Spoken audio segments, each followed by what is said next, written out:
Hello everyone. In this session, we are going to discuss a very important topic, that is autoimmunity. It's a very difficult topic to understand. Now, this topic is important in pathology as well as microbiology.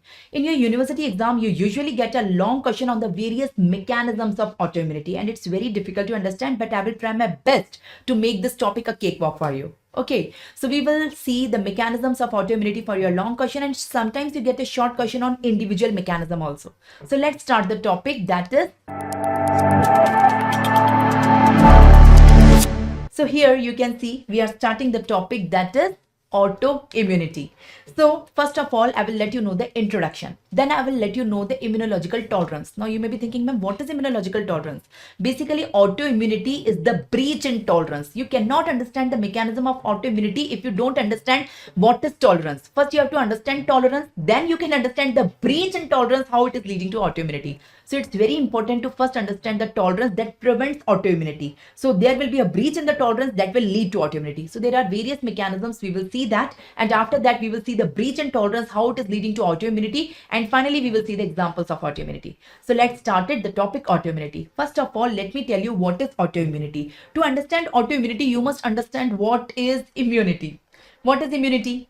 Do you know our body have an inbuilt mechanism? Human body have an inbuilt mechanism that is known as immunity. What is immunity? Immunity is the defense mechanism. Can I call the immunity as the army of human body? Yes, of course, I can call the army. In the army, the God has provided us two types of soldiers. Who are the two types of soldiers in human army? In the army which is provided in our body, the two types of soldiers is B lymphocytes and T lymphocytes.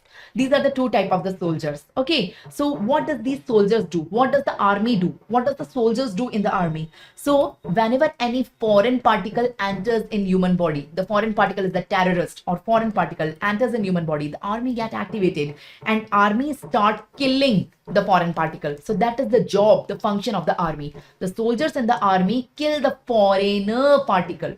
So the soldiers are very good. The soldiers are good or bad? Of course, they are very good. Why they are good? Because they protect us from the foreign particle, that is the terrorist. Now imagine a soldier who is killing the own country people. Is it a good soldier or bad soldier? Of course, it's a mad soldier. It's a bad soldier. Because the soldier is killing the country own people. No, soldiers are not allowed to kill the country's self people. The soldiers should kill the foreign people, the foreign particle, I mean the terrorist, I mean the harmful foreign particle. The soldiers should not kill the country's own people.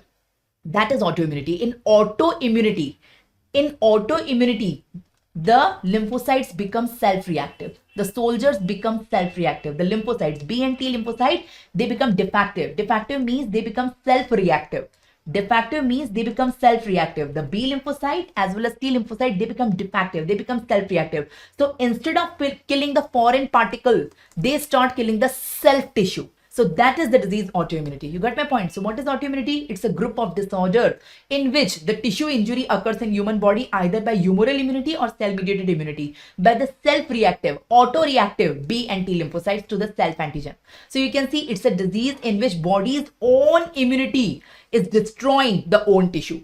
Body own immune cells are destroying the own tissue. You can see it here also. So body's own antibodies or the immune cells are destroying the body's own tissue. Normally, body's own immunity do not destroy the own tissue. So it is the body's own immune cells, the B and the T lymphocytes, I mean, they are destroying and causing the harm to own tissue instead of foreign tissue. That is the disease autoimmunity. So normally, we all have B and T lymphocytes in us.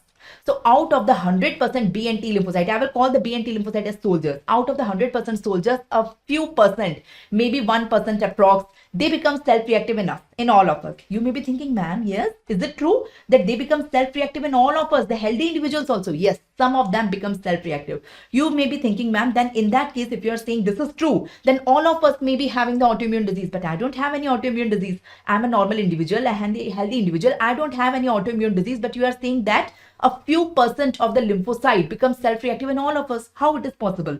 So yes, they become reactive in all of us. So such a percentage is taken care by the body by a mechanism known as tolerance.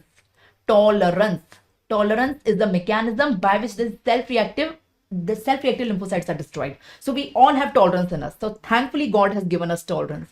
So in my body, I'm having B lymphocytes, I'm having T lymphocytes. They are supposed to kill the foreign particle, but 1% of them become self-reactive and they start killing my own tissue. So before they kill my own tissue, my body destroys them by mechanism. That mechanism